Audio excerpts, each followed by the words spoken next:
చెడ్డ జనం, చెత్త జనం. అసలు ఇదంతా ఇలా వలన వచ్చింది. ఎందుకురా పాపం జనాన్ని తిడతావు? అది కాదు బావా, మనం ఒకసారి మంత్రి అయితే లైఫ్ లాంగ్ ఆ పదవి మనకే దక్కుదంటే మనం తప్పు చేస్తామా? హీరోల పిల్లలు హీరోలు అయినట్టు మంత్రుల పిల్లలు మంత్రులు అవుతారని ఖచ్చితంగా ఎవరైనా చెప్పగలిగితే మనం ఇలాంటి ఏదో పనులు చేస్తామా? చెయ్యం. ఏంటోరా రాను రాను నువ్వు మాట్లాడేది ఒక్క ముక్క కూడా అర్థం కావట్లా. గవర్నమెంట్ గెజిట్ లాగా. అది కాదు బాబా, 300 మంది ఎమ్మెల్యేల్లో 250 మంది మనకుంటే కాలు మీద కాలు వేసుకొని కూర్చునే వాళ్ళం. 275 మంది మనకుంటే కాళ్ళు పారదప్పుకుని హాయిగా పడుకునే వాళ్ళం. కానీ అటు ఇటు కాకుండా 160 మందికి మనకి 140 మందికి వాళ్ళకి ఓట్లు గుద్ది మనల్ని గోడ కుర్చేసుకునేలా చేసింది చెత్త జనమే కదా. అసలు ఈ 10 సీట్ల పితలాటకం వల్లే కదా ఇదంతా. ఆ పొజిషన్ వాళ్ళని తిట్టలేకపోతున్నాం, మన పొజిషన్ కాపాడుకోవడానికి టెన్షన్ పడిపోతున్నాం. అందుకే సాక్షికాలు పట్టుకునే బదులు ప్రతివాదికాలు పట్టుకోవడం బెటర్ బావా.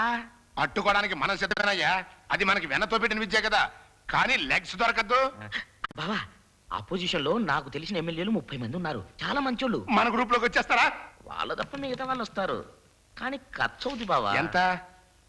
తలకో కోటి 30 కోట్లే. అంత డబ్బే? రేట్లు పెరిగాయి మరి. అసెంబ్లీ సమావేశాల్లో విసురుకునే టమాటాలకే రేట్లు పెరిగినప్పుడు అసెంబ్లీలో కూర్చునే ఎమ్మెల్యే రేట్లు పెరగవా? కానీ అంత డబ్బు గవర్నమెంట్ ఖజానాలోనే లేదే. మనం ఉండనియొద్దు. అదే మరి, ముళ్ళు లేని గడియారం గంటలు కొట్టినట్టుగా టంగు టంగుమని కొట్టద్దు. ఏదన్నా సలహా ఉంటే చెప్పి చావచ్చు కదా.